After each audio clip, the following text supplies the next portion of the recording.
പത്തനംതിട്ട ജില്ലയിലെ ഓമല്ലൂര് പഞ്ചായത്തിലാണ് ചിരപുരാതനമായ ശ്രീ രക്തകണ്ഠസ്വാമി ക്ഷേത്രം.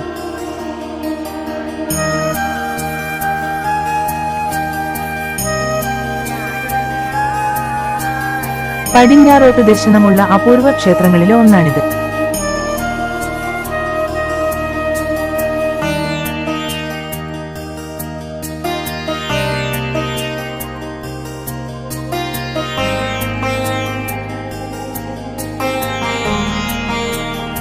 പ്രകൃതി സൗന്ദര്യം നിറഞ്ഞു നിൽക്കുന്നതാണ് ഓമല്ലൂര് ഗ്രാമം.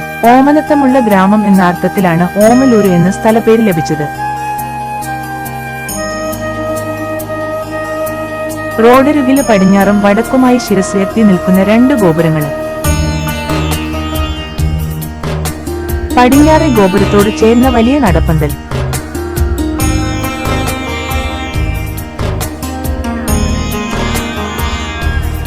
ശബരിമല തീർത്ഥാടകരുടെ വിശ്രമത്താവളവുമാണ് ഓമല്ലൂർ ക്ഷേത്രം.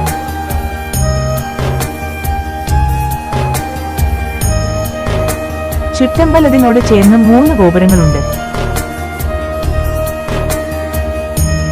അതിലെ കിഴക്കേ ഗോപുരം തുറക്കാറില്ല. വിളക്കുകളിലെ അലംകൃതമായ ചുറ്റമ്പലം, അതിന് താഴെ പുരാണ കഥാഭാഗങ്ങൾ കൊത്തിവച്ചിരിക്കുന്നു.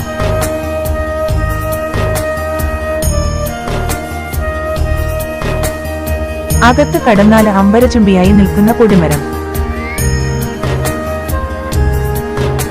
അരനൂറ്റാണ്ടിലധികം പഴക്കമുള്ള പൊന്നിന് കൊടിമരം. ചെമ്പമേഞ്ഞ ചതുരാകൃതിയിലുള്ള ശ്രീകോവില്, അതിനുള്ളിൽ ഇരുന്നിരുന്ന ശ്രീ രക്തകണ്ഠസ്വാമി. പടിഞ്ഞാറോട്ട് ഇവിടെ ദർശനം.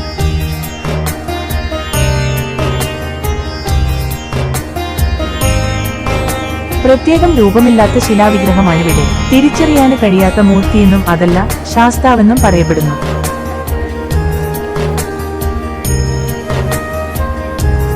കൂടാതെ ബ്രഹ്മവിഷ്ണു മഹേശ്വരന്മാരുടെ സാന്നിധ്യമുണ്ടെന്നുമാണ് വിശ്വാസം.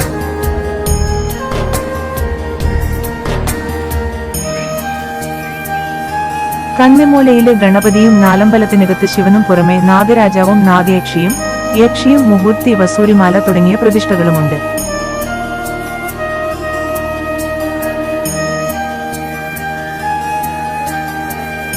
ശ്രീകോവിലിന്റെ തൊട്ടുമുന്നിലായി സമചതുരാകൃതിയിലുള്ള ഒരു മണ്ഡപവുമുണ്ട്. 3 നേരമാണ് പൂജ. ശാസ്താപൂജ എന്നാണ് സങ്കല്പം. ഉദ്ദിഷ്ടകാര്യ സാധ്യത്തിനായി നടത്തിവരുന്ന ചതുർശതമാണ് പ്രധാന വഴിപാട്. ശബരിമലയിലെ തങ്ക അങ്കിയും വഹിച്ചുകൊണ്ടുള്ള ഭക്തിനിർഭരമായ ഘോഷയാത്ര ഇതുവഴി കടന്നുപോകുമ്പോൾ ഓമല്ലൂര് ക്ഷേത്രത്തില് വിശ്രമിക്കും.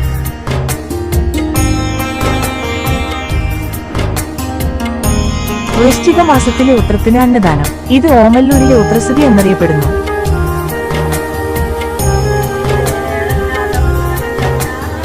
കൂടാതെ നവരാത്രിയും ശിവരാത്രിയും ആയില്യപൂജയും നടക്കാറുണ്ട്.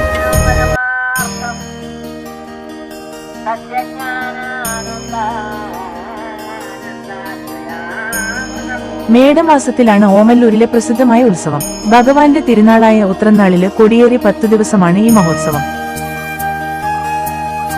കോന്നി പട്ടണത്തിനടുത്തുള്ള കല്ലേലി എന്ന ഗ്രാമവുമായി ബന്ധപ്പെട്ടതാണ് ക്ഷേത്രത്തിന്റെ ചരിത്രം.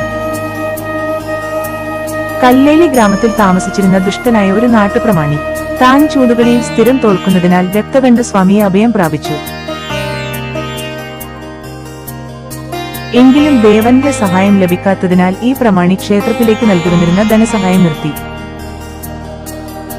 തുടർന്ന് കല്ലേലി ഗ്രാമം നാശത്തിന്റെ വക്കിലേക്ക് പോവുകയും ഈ പ്രമാണി പറഞ്ഞ് വിശ്വസിപ്പിച്ച കാര്യങ്ങൾ നാട്ടുകാർ വിശ്വസിക്കുകയും നാശത്തിന് കാരണം രക്തകണ്ഠസ്വാമിയാണെന്ന് കരുതുകയും ചെയ്ത് പ്രതിഷ്ഠയെടുത്ത് അച്ചൻകോവിൽ ആറ്റിലേക്കെറിഞ്ഞു. വെള്ളത്തിൽ വീണ പ്രതിഷ്ഠ ഒരു പൂവായി മാറി. അങ്ങനെ ഒഴുകിവന്ന പൂവ് നല്ലൂരിലെ ഉഴവത്ത് ദേവീക്ഷേത്രത്തിനടുത്തുള്ള നദിക്കരയിൽ അടിയുകയായിരുന്നു. രക്തകണ്ഠസ്വാമിയുടെ സാന്നിധ്യം മനസ്സിലാക്കിയ നാട്ടുകാർ അവിടെ ക്ഷേത്രം പണിത് ആരാധന തുടങ്ങുകയായിരുന്നു.